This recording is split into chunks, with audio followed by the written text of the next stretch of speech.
Hello, I'm Josh Evers, and welcome back to my first episode of my new podcast or YouTube show, wherever you're watching or listening. Just called Josh Evers Nurse, like all my other stuff. Welcome back to my new show. That didn't make any sense. That's okay. That's okay. We're learning as we go. Um, so we're just gonna talk. Apparently, this is what people want now. They want more of a just kind of a relaxed, kind of like conversation. Um, I am still going to continue doing my shorts and my reels. That's my that's my thing. I love doing that. I love making people laugh on there. And thank you guys. Thank you for all the support that I've gotten. I really appreciate it. Uh, Last month I got like 41 million views on Facebook, and I don't even know what the other ones were, but it was a good month. It was exhausting, but it was good. Uh, I'm kind of sick. You can hear my voice. Earlier it was like real cool, real like, mm, real. It's kind of getting better. I had to wear a mask at work today, and the only problem with that, I kind of like wearing a mask. Feels like you're wearing a mask. It's like I don't know, makes me feel safe. But it messes up my beard. It kind of makes this thing fluff up or something like that. You know, so I've been a nurse for 10 years, and I'm 40 years old. And look at that. Can you believe that? I look at pictures, you could be having a really good day, and then your phone will pop up and show you a picture of you like back when your beard wasn't gray, or like when you weren't fat. And yeah, it can really bum you out with those memories. Or when your kids are little, school's out, and uh lots of people are posting pictures of their kids growing up, and man, I can't stand that. It is hard to watch. That ruins my day. I mean, I love it.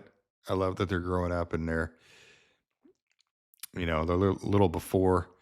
Man, my wife showed me a video of my youngest Connor, and he was talking to somebody, Nana or somebody, and he was like, "It's my first day of kindergarten," and I was like, I don't remember him talking like that, and it bummed me out. It really like put me in a bad mood. The kids are growing up too fast, you know. Anyway, today we are going to. I'm going to tell some scary stories that you guys sent in. I know a lot of people sent in some scary stories, and I really appreciate the participation. Um, the reason I picked the couple I did was just because they're long. Uh, a lot of people sent in a lot of good stuff, but these were like some long ones that were like one story, and a lot of people sent in like this happened, like a bunch of little pieces, which is awesome. Please keep sending them in. If you guys want to leave scary stories in the comments here, or you can message me on all the whatever TikTok, YouTube, Facebook. I'm even on Instagram. I don't really do much on there.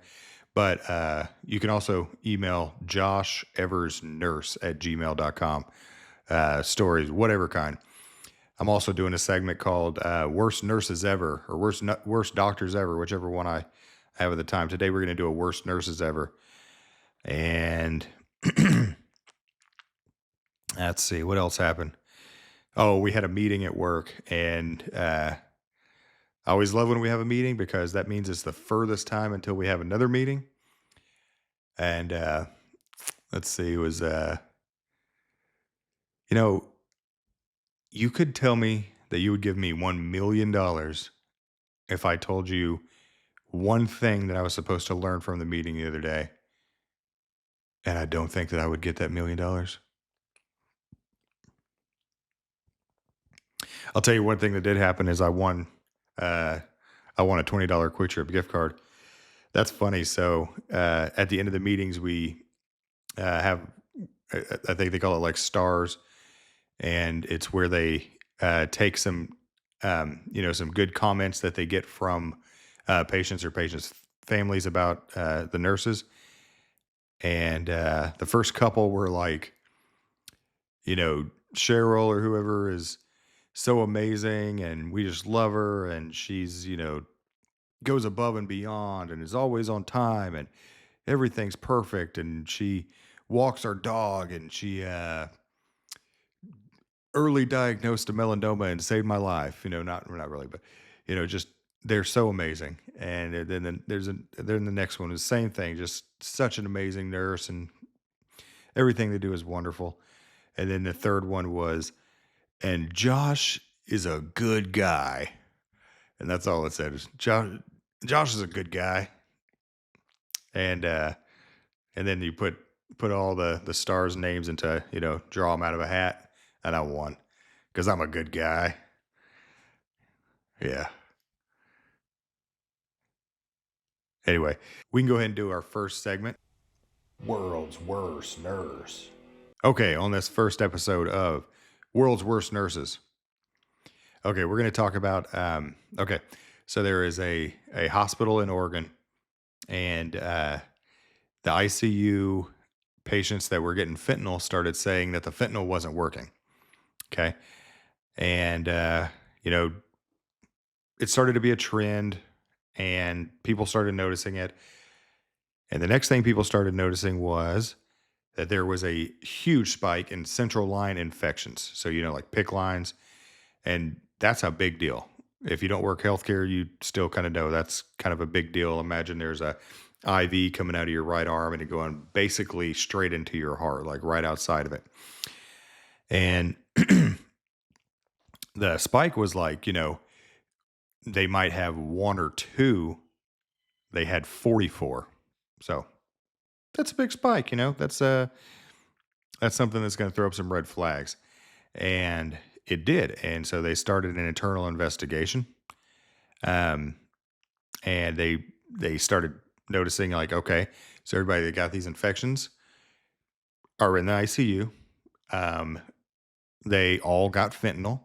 It was all in between like 2022, 2023, like the end of the beginning of the year. And then they all had the same nurse. So they start looking at this one nurse. And when they do that, found out that she had been getting complaints. She'd been disappearing, not answering her call lights. Nurses were saying stuff about her. Patients' families were saying stuff about her. And then they found that there was actually a discrepancy where she had messed up. We have to use our fingerprints to open up the Pyxis to get, and we have, narcotics are all counted, of course.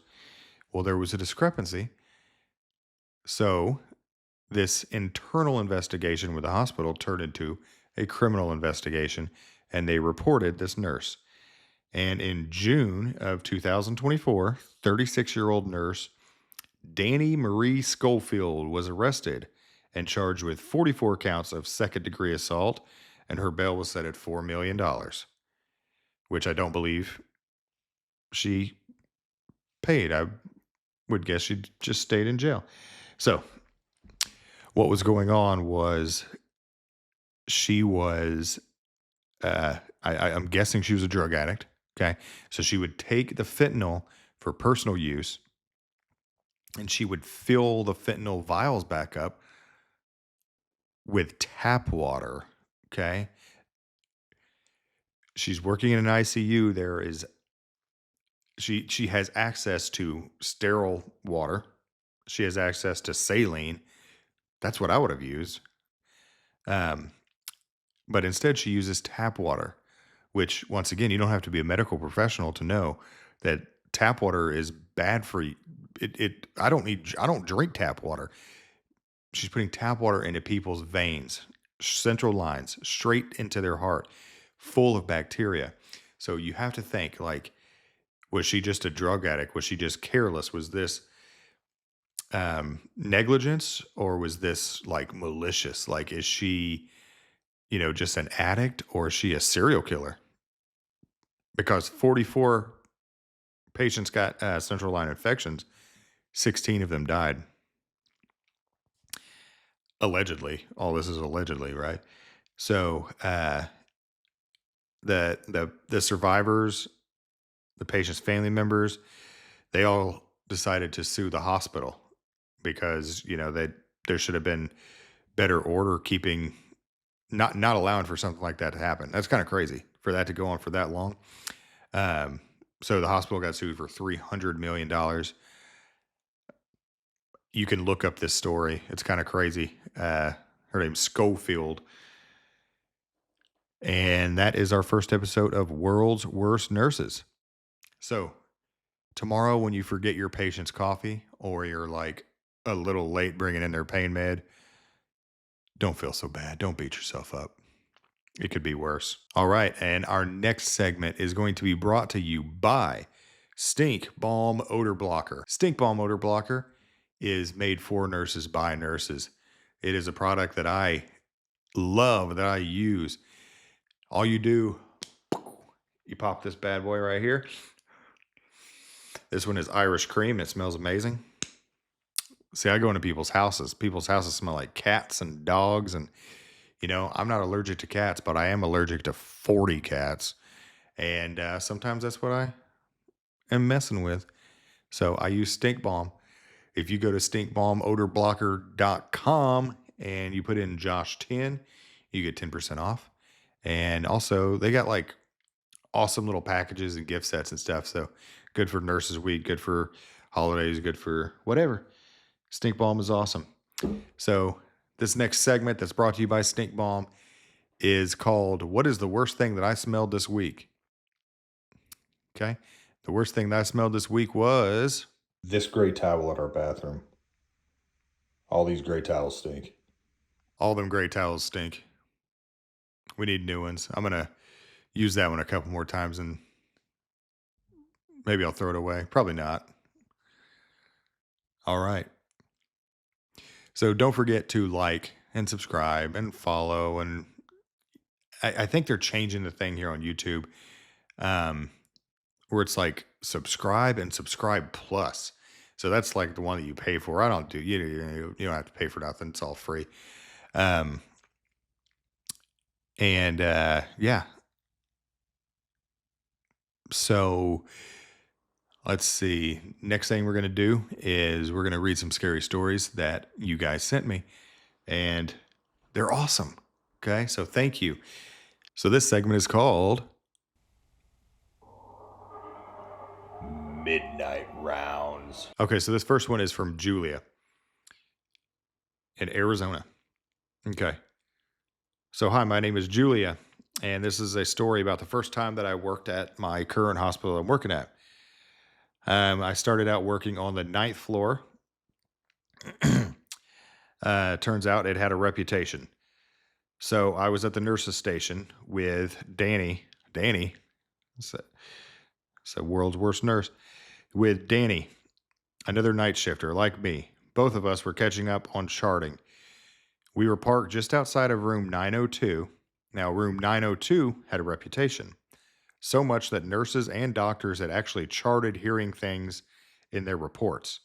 And that's like a legal document. So just ask anyone who has worked here more than a few months, and they will tell you it gives people the creeps. Room 902. Patients say they have strange dreams, alarms go off when no one's inside, and everyone gets a weird feeling just walking past the room. So we were laughing about it earlier, talking about how, different third person stories we've heard, superstitions, and other secondhand ghost stories. We were just trying to get that fun, spooky feeling, that lighthearted, little exciting feeling. But that night, room 902 had other plans. So we were typing away charting. Excuse me. So we were typing away charting, not noticing how quiet the unit was until the silence was broken. You know what that means is like you didn't realize how quiet it was until you heard something break the silence. I like how she wrote that. So we heard it. A voice crackling through the air, not from a monitor, not from a walkie talkie. It sounded like an old radio trying to tune in. It was staticky and fuzzy. It was a woman's voice. It was soft and broken, like it was trying to cut through a storm of staticky fog, if that makes sense. I feel you. And the sound was coming right and the sound was coming right from, you guessed it, the infamous room 902. So we both stopped. There's no radio on this floor, right? Danny asked, and I shook my head slowly. No. Room 902 was empty that night. There was no patients, no IVs, no monitors. Another floor had even stolen the bed, so there was nothing in there that could make any kind of sound. So, of course, we couldn't ignore, after all, the hype that we've heard from room 902, so we decided to go check it out. So I stepped into the room, I flipped on the overhead light, and I looked, and it looked like any other empty hospital room. Pale walls, it smelled like cleaner, and there was a single chair in the corner that kind of added some creepiness, but nothing was out of place. But as I turned to walk out, the air changed. Instantly, it dropped 20 degrees. I mean, it felt like someone had opened the door to a walk in freezer. My arms lit up with goosebumps, and I actually shivered. And then I heard it again. Only this time it wasn't static. It was close and clear. It was a whisper from the corner of the room. 2 words. I'm cold. I didn't say a word. I didn't look back. I just walked out fast. I didn't even bother closing the door. He looked up as I sat back down, probably noticing how pale I was. Jules, what happened? I didn't even get the words out before we both heard it again behind us, that same crackling sound, like an old speaker, and then a soft sob, just one. And we froze. Neither of us moved for a full minute.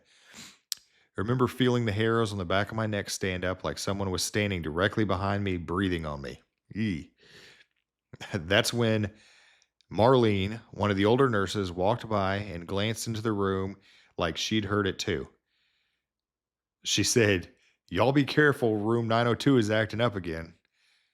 She said it like she was a character out of a movie, like the old man from Pet Cemetery. Uh, that, you know, that road, that guy, that road, we don't go down that road. That road, we don't go down that road. Yeah, that guy. I think that's what she's talking about. So she leaned in and she whispered, "Just open the window. Just open the window. Sometimes the air gets heavy in there. Let it out." That's well, that was against protocol, but we didn't care. We opened that window just a crack, and something rushed out. Cold air blasted through the room like a pressure valve had been released. I'll never forget that moment in my entire life. The heaviness lifted and the air cleared, and everything went quiet again. I never heard the voice after that, but I still try not to go into 902 unless I have to. Unfortunately, I have to quite a bit. Um,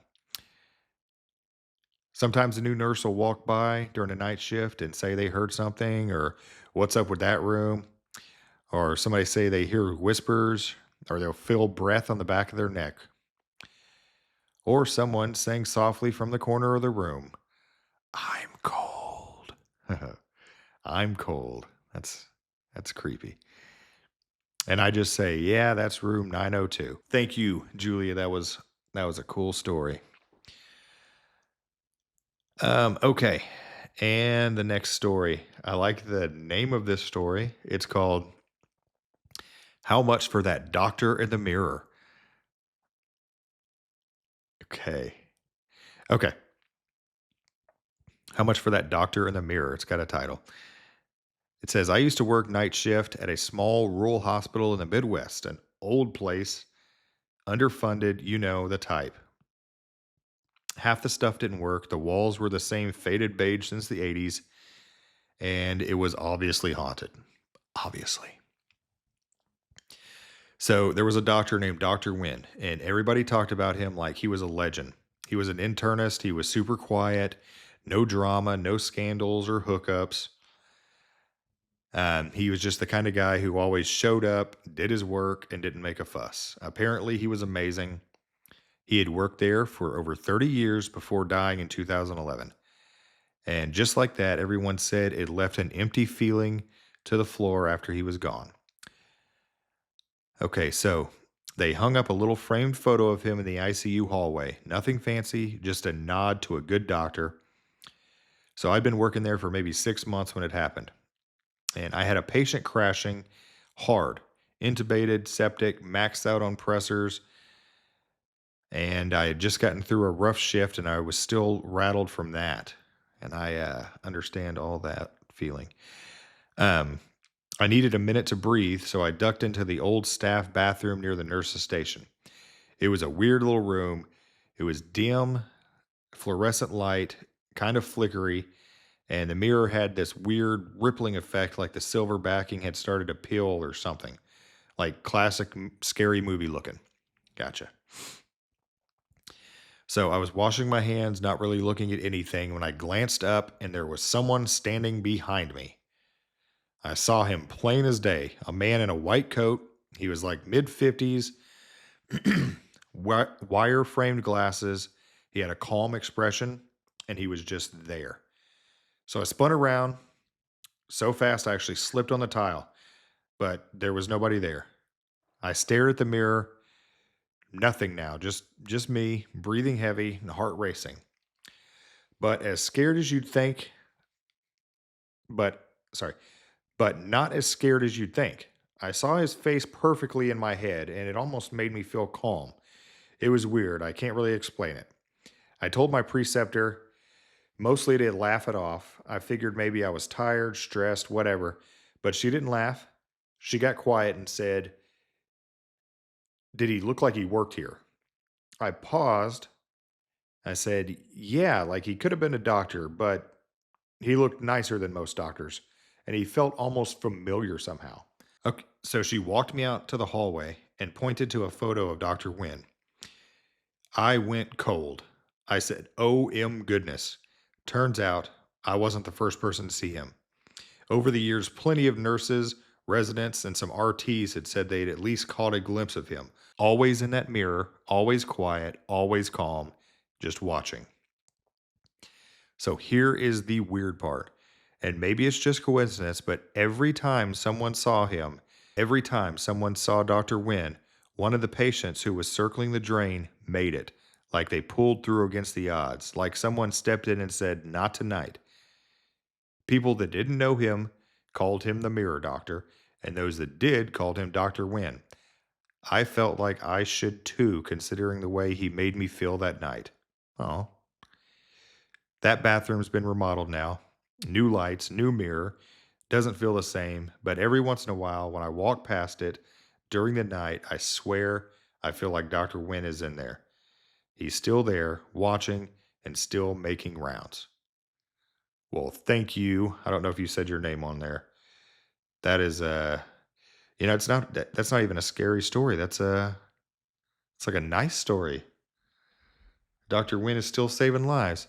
Wouldn't isn't that crazy? Like they said every time someone was circling the drain, they would see Dr. Wynne, and then that the patient would make it. That's wild. The first story, that's scary. I can't imagine.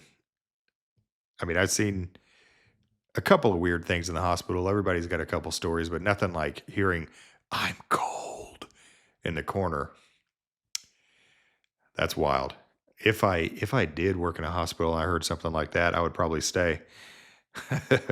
um, okay, I'll tell you my scary story and how I reacted to seeing a ghost, and if and I know exactly. Here's how I react to seeing a ghost. I can tell you that. So I was at a patient's house, and he had, I was, down on my knees. I was doing his wound care on his foot, and he had just mentioned to me like he's been alone for a week. His wife is still at work, um, and so he doesn't have anybody with him during the day. He's got nobody to help him like take out the dogs and stuff. and he's just been lonely and hadn't seen anybody in like a week.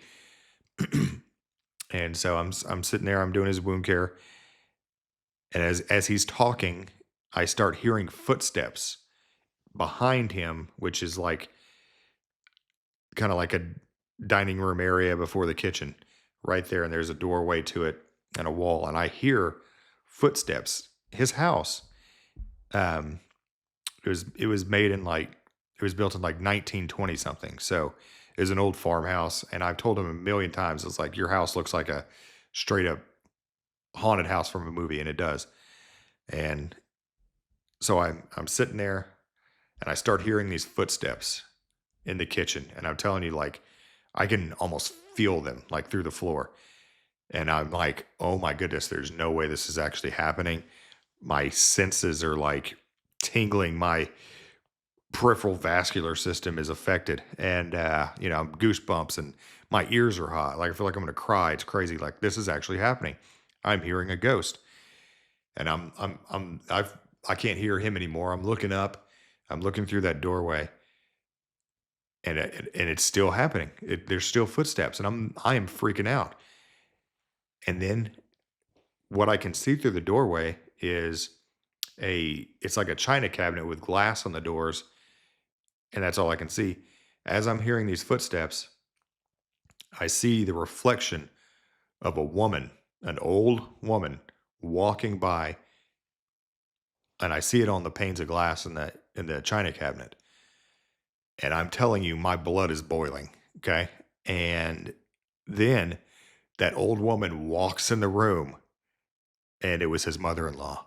And I go, "Oh my God, I thought you were a ghost." And I don't know. That's probably not the nicest thing. That's probably not what she wanted to hear. But I now know what it would feel like to see a ghost, and it would feel terrible. I was absolutely mortified. Anyway, thanks for sending in your stories, and please, guys, send in your funny stories, scary stories, whatever. Um, I hope you enjoy this. I'm all done. Uh, we'll do it again. Please like, subscribe, uh, and leave comments. I would love to talk to you guys if you guys have any suggestions about anything. Thank you all. I love you. Thank you. Have a great shift.